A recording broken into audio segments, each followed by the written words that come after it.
Hey guys, Matt Holman here.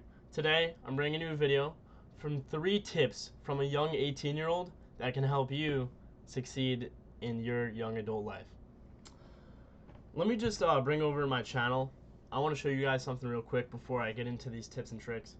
I started my channel, as you guys can see, in 2016, right here. I've had this channel for, oh my gosh, so many years. I started it making just Roblox videos as a joke. But I want to transform my channel into something that I can inspire kids like myself to strive for success. That's all I want to teach you guys, and I want to record it along the way. I want this to be a path for people my age that are lost that can find their way. So if you guys are interested, please subscribe. It's greatly appreciated, and let's get on to the video. The first thing I'm going to be talking about is credit cards. I've been doing research on credit cards for many years now, probably since I was 16 years old. And I'm just going to bring this up real fast. I have a credit balance, okay, of $400. Let me break this down for you. When I turned 18, I applied for a Capital One credit card. My limit started at $300. Basically, what this means is Capital One Bank is offering me $300 per month at an interest rate that they're going to lend me in return that I'm going to pay them back at the end of the month. That's basically how to sum up a credit card. And in return for that, paying off my credit card every single month, I get something called a credit score. Let's just dive into a credit score real fast.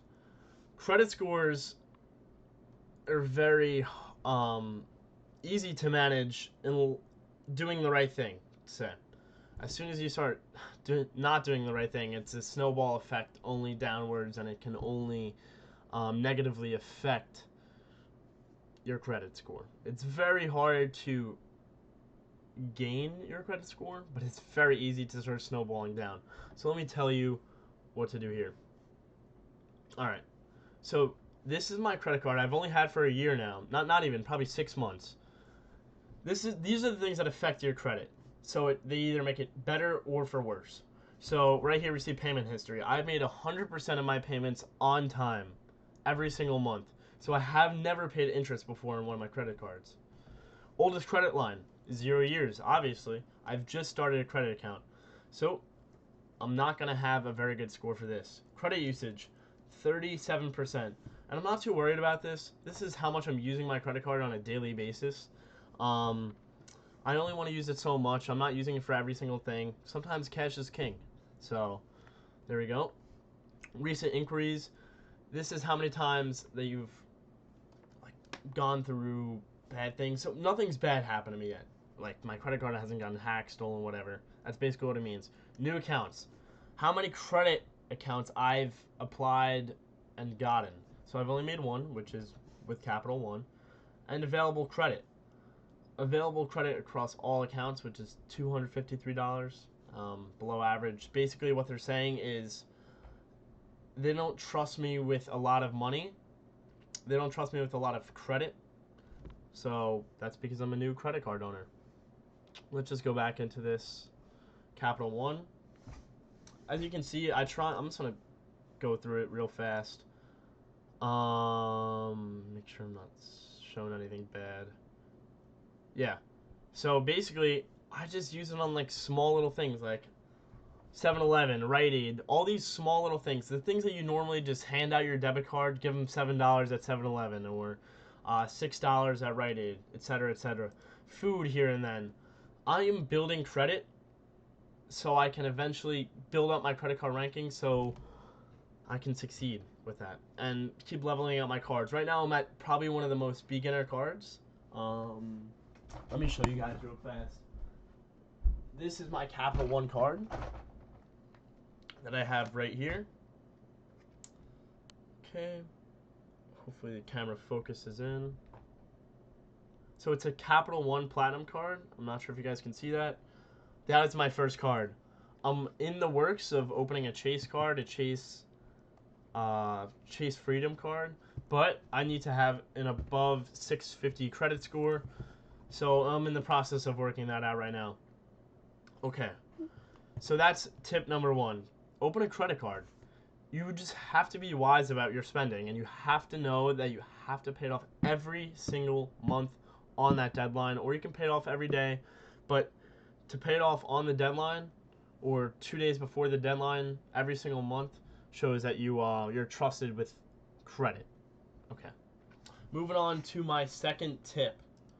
Open an investing account. I started working. I'm gonna say when I was 14 years old. I worked at like this lobster shack. It was a great time. I have nothing but good things to say about where I worked. I had direct deposit there.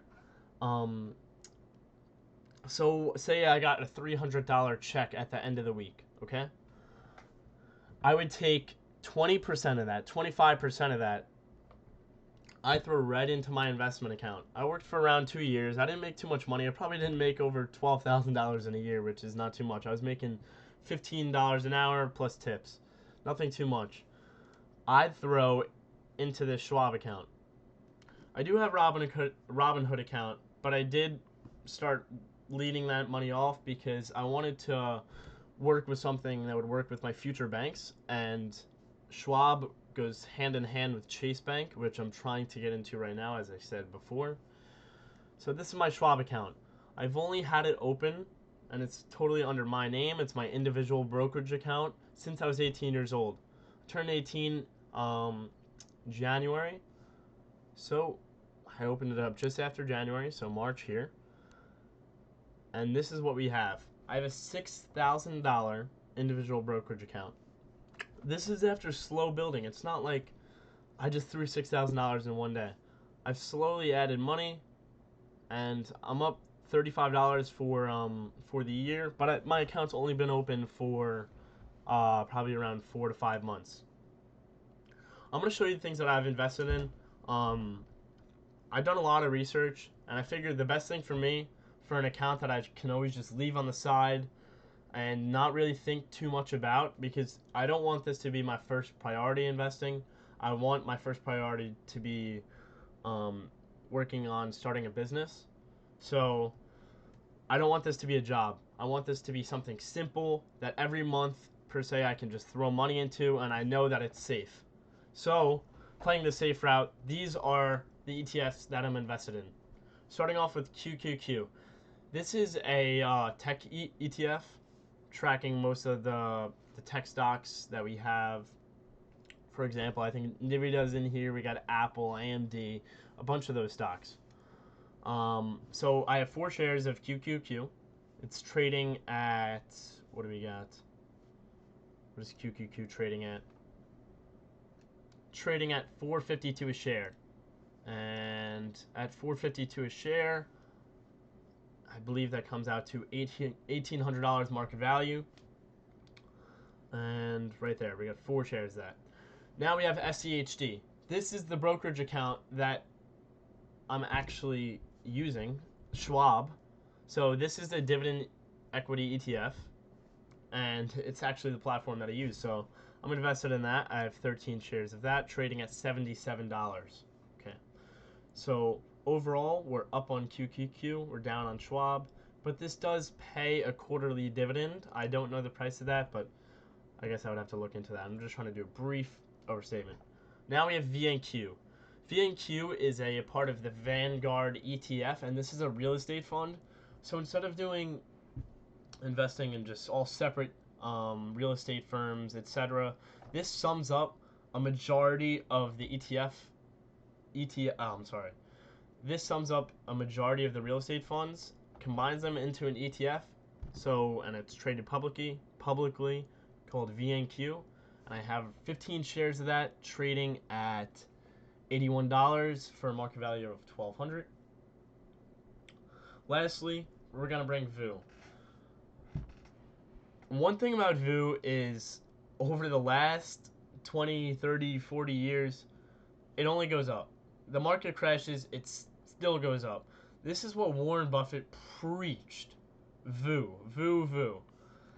S&P 500. You can't live without it. In my opinion, I think it's the safest way to go about investing, and that's why I'm invested around $2,000 into it. I have 4 shares, and One last thing I want to bring up is how my portfolio is split. So as you can see, I have the percent of holdings. I have around 30% in QQQ, which is the tech stocks, 31% in VU, 20% in VNQ, and 16% in SCHD. I'm trying to keep those percentages the same as I'm investing money into these ETFs each month. So that's gonna sum up our second tip. Now I'm gonna do my third tip. This is what I do for work actually. Ever since I left my old job at the Lobster Shack, I basically work with this construction company. They do construction, masonry supply, and a whole bunch of other things. I've been working on their online presence for around a year now, and it's only gotten better. I've helped them a lot, and let me dive right into it. I think this is something that a young kid can really get into easily. The only reason why I'm saying that is when you're working with these older guys, they like seeing young kids come into this business and try and bring new life into it. For example, a lot of these construction companies and these bigger companies, especially in construction, is they don't have a lot of marketing presence. That's because this is new for them. Like a lot of them, like for example, this company did not have a website before we started. There's a website. They have a wonderful Google presence. I know I'm speaking a little biased, but I'll just dive right into it. For example, these are all the things that I did. We got them a whole Google presence set up. Okay, a whole bunch of things. We're in the process of getting them some reviews. It's a little shaky on there. And we've also done a lot of SEO work with them. I work with another person that I've basically hired that does all this SEO work and as well as the website building. But if you scroll down, you'll only see good things about this company. All right, let's head into their website. I work with someone else that's built this whole website, but I am the middleman between this company, Bay Aggregates, and the website developer. I'm the middleman that gets both them what they need and what we've created, this wonderful website. So as you see a bunch of things that they sell, and our main thing that we're trying to drive off this website is calls. So if you scroll down, the first thing you're going to see is call. The second thing, call. Like, we are trying to drive calls to this business because that's what creates them money. Every business has different leads. For this business, it's call generation. The more calls we can create towards the company, the more revenue we can create them. So it works hand in hand for us and them. Alright guys, I just wanted to show you what I've been up to. Those are 3 things that I believe an 18-year-old should start right away. I'll sum them up one more time. I think everyone should open a credit card, whether you're using it every day or every week. One thing is because the longer you have a credit line open, the easier it is that you can reach your top credit score. That's thing number 1. Secondly, I think everyone should start an investing account or savings account. I've chosen to go with the investing route because I believe I have nothing to save for. I don't have kids. I have nothing to worry about at the moment. Eventually down in life, I'm going to start a savings account for cash just on hand without getting taxed. But for now, an investment account works perfect for me. Thirdly, find yourself a passionate thing besides working check for check. Find a passion. For me, I've been doing web development and content creation as YouTube. I'm trying to do things that I don't have to I'm not paid for my time. I'm paid for what I provide.